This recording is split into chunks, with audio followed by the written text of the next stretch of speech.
देश के आधा दर्जन से ज्यादा राज्यों ने तीसरे चरण का टीकाकरण अभियान रोक दिया है। मजबूरी ये बताई है कि टीके की किल्लत है। राज्य सरकारों ने तय किया है कि पहले 45 साल से ज्यादा उम्र वालों को दोनों डोजेस दिए जाएंगे, फिर बाकी आबादी का देखा जाएगा। यानी सबको टीका का लक्ष्य अभी बेहद दूर की कौड़ी दिखाई दे रहा है।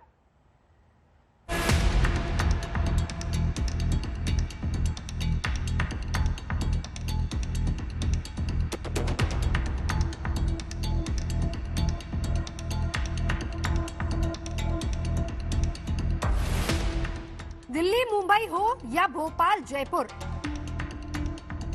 पटना लखनऊ हो या रायपुर अहमदाबाद, पूरे देश को जैसे एक ही तलाश है, एक ही चिंता है और एक ही बेचैनी है कि कैसे 2 डोज टीके के मिल जाएं और कोरोना से जिंदगी को सुरक्षित किया जाए। लेकिन हायरी व्यवस्था, हायरी सिस्टम, हायरी सरकार, वैक्सीन का इंतजार लंबा ही होता जा रहा है। आप लोग इस तरह से क्यों खड़े हैं? यहाँ तो कोरोना से खतरा हो जाएगा आप लोगों को। पहले तो लिस्ट बनवाई थी, उसके बाद में फिर लिस्ट के टोकन दिया, टोकन पे लाइन लगवा रहे हैं। लाइन के बाद में फिर ये किस चीज का नंबर आएगा वैसे कर रहे हैं। ये व्यवस्था तो इनको बनानी चाहिए या पब्लिक को बनानी चाहिए, ये है मेरा कहना। 16 जनवरी 2021 की वो तारीख जब टीकाकरण का अभियान शुरू हुआ और आज 13 मई 2021 की तारीख यानी 118वां दिन है।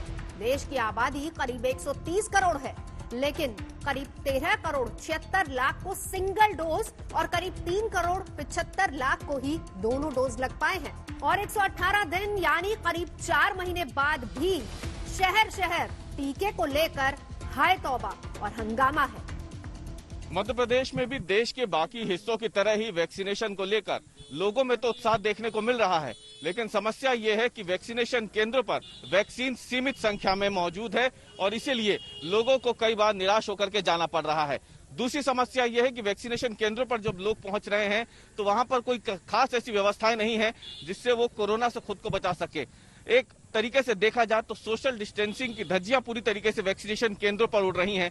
हम भोपाल के एक वीआईपी इलाके में इस वक्त मौजूद है जहां पर ये वैक्सीनेशन सेंटर बना है।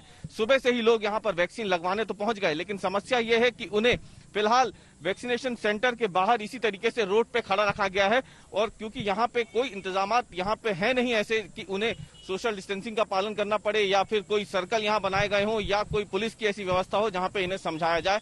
और इसीलिए अगर आप तस्वीरों में देखें तो रोड पे जो चलती हुई सड़क है वहीं पर इन लोगों को खड़ा रख दिया गया है इस चिलचिलाती हुई गर्मी में, इस धूप में।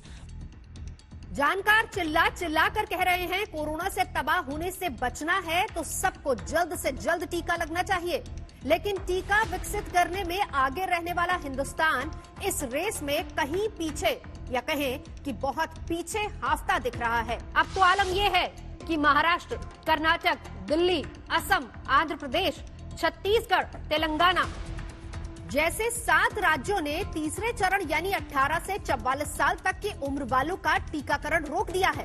ये हालात तब है जब 4 करोड़ से कम की आबादी को ही टीका लग पाया है। ये नौबत तब है जब 126 करोड़ की आबादी को टीके के दायरे में लाने की चुनौती है। अगर यही रफ्तार और यही हालात रहे तो सबको टीका एक सपना ही रह जाएगा। भोपाल से रवीश पाल सिंह और जयपुर से शरद कुमार के साथ आज तक ब्यूरो। और वहीं उत्तर प्रदेश के सीएम योगी आदित्यनाथ इस वक्त अलीगढ़ के कोविड कमांड सेंटर पहुंचे हैं। वहां पर तैयारियों का जायजा ले रहे हैं, किस तरीके से वहां पर कोविड पेशेंट्स के लिए तैयारियां की गई हैं। ये कोविड कमांड सेंटर दरअसल अलीगढ़ में स्थित है, जहां पर आज निरीक्षण के लिए पहुंचे हैं सीएम। किस तरीके की वहां व्यवस्था है, कैसे मरीजों की देखभाल की जा रही है, क्या है इलाज की व्यवस्था, ये इस कोविड कमांड कंट्रोल सेंटर में निरीक्षण करते हुए सीएम योगी।